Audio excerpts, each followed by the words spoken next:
All right, YouTube, back again with another Predator generator video. I think I must have some kind of PTSD over that because I've been looking at ways to improve my generator. I ordered some spares, a couple of automatic voltage regulators, some points for it, or the ignition coils for it, a couple of those, some circuit breakers, just that kind of thing. Who wants to be left in the dark because of a $30 part that is held on by a couple screws and a wiring harness? But at any rate, I also got one of these GenTent, the safety tents, and for this particular model, you see how close the muffler cover is to this bar. You can't normally get this part, which is the standoff for the tent. You can't get that in there. And what they want you to do is take this piece and add it here. Okay.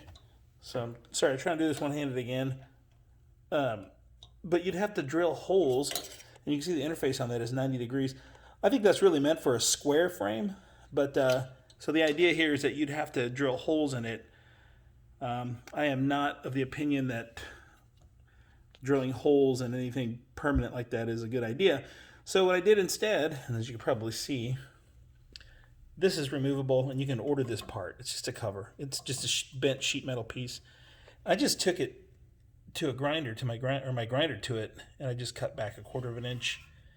And I set this down. It said 9 inches below where the tank meets the frame, or 1/2 inch lower than the lowest receptacle, whichever the two is lower. So that point there is 9 inches below this. So come down 9 inches.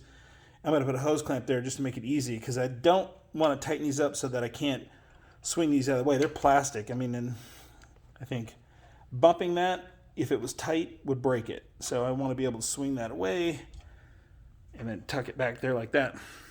And so because I cut that in there, and I'm going to dress that with some paint so it doesn't rust, I can mount that without having to drill that adapter onto that round frame member.